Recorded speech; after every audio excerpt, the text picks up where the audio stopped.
Dear students, a very warm welcome to all of you in my today's lecture of business communication.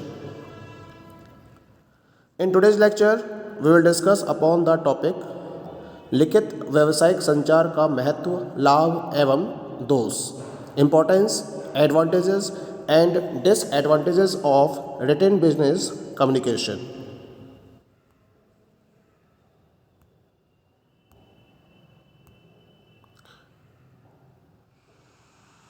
First of all we will talk about the importance of written business communication, यानी सबसे पहले हम लिखित व्यावसायिक संचार के महत्व पर प्रकाश डालेंगे। महत्व के संबंध में हम कुछ विशेष बातों का उल्लेख करेंगे। क्या क्या हैं ये विशेष बातें? पहला पॉइंट है इसके रिलेशन में व्यक्तिगत संपर्क की अपेक्षा अधिक प्रभावशाली, यानी कि अगर आप पर्सनल कांटेक्ट करते हैं उसके कंपैरिजन में लिखित व्यावसायिक संचार सबसे ज़्यादा प्रभावशाली होता है। क्योंकि जब मैं एक बिजनेस पॉइंट ऑफ व्यू से बात करता हूँ, एक व्यापारिक दृष्टि से बात करता हूँ, तो व्यक्तिगत संपर्क की तुलना में पत्र व्यवहार अधिक प्रभावशाली होता है। इसका एक मेन रीज़न है। क्या है वो मेन रीज़न?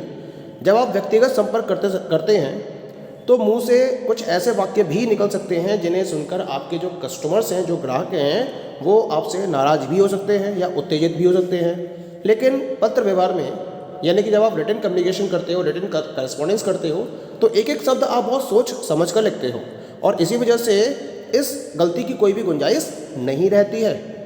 दूसरा कारण है कि पत्र के माध्यम से आप उन बातों को भी बहुत आसानी से कह सकते हो जिन्हें संकोचवश आप व्यक्तिगत रूप से नहीं कह सकते।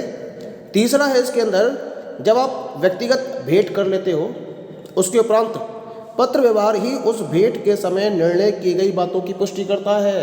यानी कि जब आपने व्यक्तिगत भेंट करी थी तो उस समय आपने बहुत सारी बातों पर निर्णय लिया था, तो उन निर्णयों की जो पुष्टि है वो आपके पत्र व्यवहार से ही होगी। चौथा, जब हम इंडिया की बात करते हैं, भारत की बात करते हैं, तो हमारा देश एक विशाल देश है, लार्ज कंट्री है, जहाँ अलग अलग विभिन्न क्षेत्रों में निवास करने वाले व्यापारियों से व्यक्तिगत संपर्क कर पाना संभव नहीं होता है और इसलिए लिखित व्यावसायिक संचार का प्रयोग किया जाता है जिससे कि सही तरीके से संपर्क स्थापित किया जा सके। तो इन पॉइंट्स के बेसिस पर हम कह सकते हैं कि व्यक्तिगत संपर्क की तुलना में जो पत्र व्यवहार है वो अधिक प्रभावी होता है।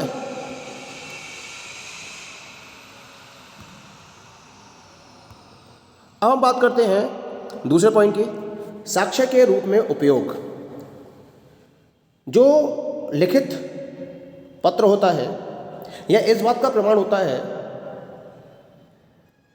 कि जो भी निर्णय लिए गए थे वो दोनों पार्टियों को मान्य थे और इसके आधार पर अगर कोई विवाद होता है तो उसकी दिशा में कोर्ट के समक्ष इसे आप साक्ष्य के रूप में प्रस्तुत कर सकते हैं और न्यायालय इसे प्रमाण के रूप में सबसे ज़्यादा श्रेष्ठ मानता है। Written documents as a proof use किए जाते हैं इन द कोर्ट। ये सबसे बड़ा फायदा होता है इसका। तीसरा फायदा क्या है इसका? तीसरा जो इम्पोर्टेंस है इसकी, लिखित विवरण रखना संभव। मनुष्य की स्मरण शक्ति चाहे जितनी भी अच्छी क्यों ना हो, परंतु व्यापार में तय की गई सारी शर्तों को याद रखना यह किसी भी व्यापारी के लिए संभव नहीं होता है। आप कितने ही ज़्यादा स्मरणशाली क्यों ना रहें, लेकिन व्यापार में बहुत सारी बातें की जाती हैं और सारी बातों को एक साथ स्मरण करना किसी व्यापारी के लिए संभव नहीं होता है। इसी वजह से व्यापारियों के बीच में जो भी शर्तें तय की जाती हैं उनको पत्र के द्वारा एक लिखित रूप दे दिया जाता है और भावी संदर्भ के लिए इन पत्रों को सुरक्षित रखा जा सकता है। पत्र में जो लिखा होता है उससे कोई भी पार्टी मुकर नहीं सकती है। चौथा पॉइंट होता है इसके रिलेशन में मितव्ययिता। जब मैं पत्र व्यवहार की बात करता हूँ तो व्यक्तिगत संपर्क की उपेक्षा, उसके कंपैरिजन में ये सस्ता, सरल और मितव्ययी साधन है।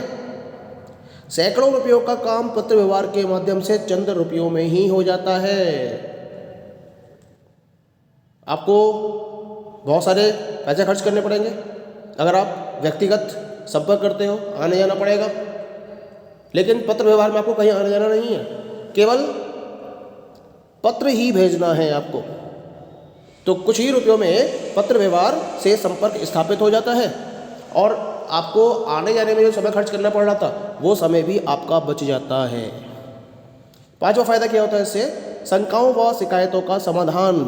सबसे बड़ी बात क्या होती है? पत्र व्यवहार के माध्यम से आप अपने ग्राहकों की जो भी शंकाएं हैं, जो भी डाउट्स हैं, जो भी कंप्लेंट्स हैं, शिकायतें हैं, उनका समाधान आसानी से कर सकते हैं। अब मान लीजिए कि कोई विक्रेता है, उससे कोई गलती हो जाती है और ग्राहक विक्रेता से असंतुष्ट हो जाता है और पत्र के द्वारा वो अपनी नाराजगी विक्रेता को प्रकट करता है। तो विक्रेता क्या करेगा? पत्र के द्वारा ही उसकी नाराजगी को दूर भी कर सकता है एवं शंका तथा शिकायत का समाधान भी कर सकता है। जिस इश्यू के रिलेशन में उसे प्रॉब्लम क्रिएट हो रही है, उस इश्यू का एक प्रॉपर सॉल्यूशन देते हुए वो अपने ग्राहक को संतुष्ट कर सकता है।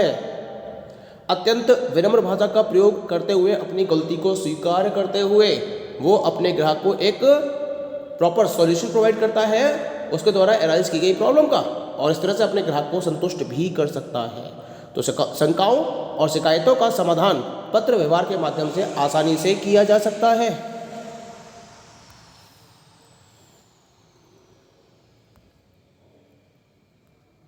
हम बात करते हैं अगले पॉइंट की, जो लिखित व्यावसायिक संचार के इम्पोर्टेंस या उसके महत्व को बताएगा। एक ही समय में अनेक लोगों से संपर्क। सबसे बड़ी बात क्या है? जब आप व्यक्तिगत संपर्क करते हो तो एक बार में केवल एक ही व्यक्ति से तो संपर्क कर सकते हो, लेकिन जब आप पत्र व्यवहार करते हो तो इसमें आप एक से ज़्यादा व्यक्तियों से एक ही बार में संपर्क स्थापित कर सकते हो। आपने सबके लिए पत्र लिख दिया और अलग अलग एड्रेस पर इनको पोस्ट कर दिया, तो इस तरह से आप एक ही समय में अनेक लोगों से संपर्क स्थापित कर सकते हो पत्र व्यवहार के माध्यम से, यानी कि रिटन बिजनेस कम्युनिकेशन के मीडियम से। अगला फायदा क्या रहता है इसका? व्यवसाय का क्षेत्र विकसित करना। पत्र व्यवहार के माध्यम से कोई भी व्यवसायी अपने माल का विज्ञापन देश में ही नहीं वरन विदेशों में भी कर सकता है। विभिन्न देशों के व्यापारियों के मध्य पत्र व्यवहार द्वारा घनिष्ठ संबंध स्थापित किए जाते हैं। इस तरीके से जो पत्र होता है वो व्यक्तिगत संपर्क में आए बिना ही अन्य लोगों से निकटतम संबंध स्थापित कर देता है। इससे व्यवसाय का क्षेत्र भी बढ़ता है और व्यापारी को लाभ भी अधिक होता है। आपने देखा होगा पैम्पलेट का यूज़ किया था बहुत सारी ऑर्गेनाइजेशन द्वारा, और इन पैम्पलेट पर क्या होता है? रिटन मटेरियल लिखा होता है और इसके मीडियम से वो अपने पर्टिकुलर प्रोडक्ट और अपने बिजनेस को प्रमोट करता है। जगह जगह इनको वो भेजता है, इनका प्रेषण करता है और इस तरीके से अपने व्यापार को आगे बढ़ाता है, अपने व्यवसाय का क्षेत्र बढ़ाता है आगे और अपने लाभ को भी आगे बढ़ाता चला जाता है। अगला पॉइंट है इसके अंदर रचनात्मक शक्ति का सृजन। वास्तव में जो पत्र व्यवहार है वो एक रचनात्मक शक्ति है जिसके माध्यम से पुराने संबंध सदैव जीवित रहते हैं और नवीन संबंधों का सृजन होता है। आप लगातार जो भी आपकी पार्टीज हैं, जो भी आपके कॉन्टैक्ट पर्सन्स हैं, उनसे आप पत्र व्यवहार के थ्रू कॉन्टैक्ट करते रहिए। तो ये वो एक रचनात्मक शक्ति होती है जिसके माध्यम से आप अपने संबंधों में हमेशा जान डालते रहते हैं। तो आपके संबंध हमेशा जीवित ही रहते हैं और नए नए संबंध आप बनाते चले जाते हैं। ये किसका फायदा हुआ? ये आपका रिटेन बिजनेस कम्युनिकेशन का ही फायदा होता है। अब हम बात करते हैं अगले पॉइंट की। अगला पॉइंट है इसी में अप्रिय अनुरोधों को स्वीकार करना सरल। यानी कि पत्रों के माध्यम से अगर कोई अप्रिय अनुरोध लगता है तो उसको आप सरलतापूर्वक अस्वीकार भी कर सकते हैं। आप भी पत्र व्यवहार करके उस अप्रिय अनुरोध को बिना किसी मुश्किल के आसानी से मना कर सकते हैं। अगला पॉइंट है इसके रिलेशन में साख के निर्माण में सहायक। सबसे बड़ा फायदा क्या होता है रिटन बिजनेस कम्युनिकेशन का? कि आप अपनी साख का निर्माण अच्छी तरीके से कर सकते हो, अपनी गुडविल। साख का मतलब गुडविल से है। तो जब आप रिटन बिजनेस कम्युनिकेशन को फॉलो करते हो, पत्र व्यवहार का प्रयोग करते हो, तो उसके माध्यम से अपनी साख, अपनी गुडविल लगातार बढ़ाते रहते हो।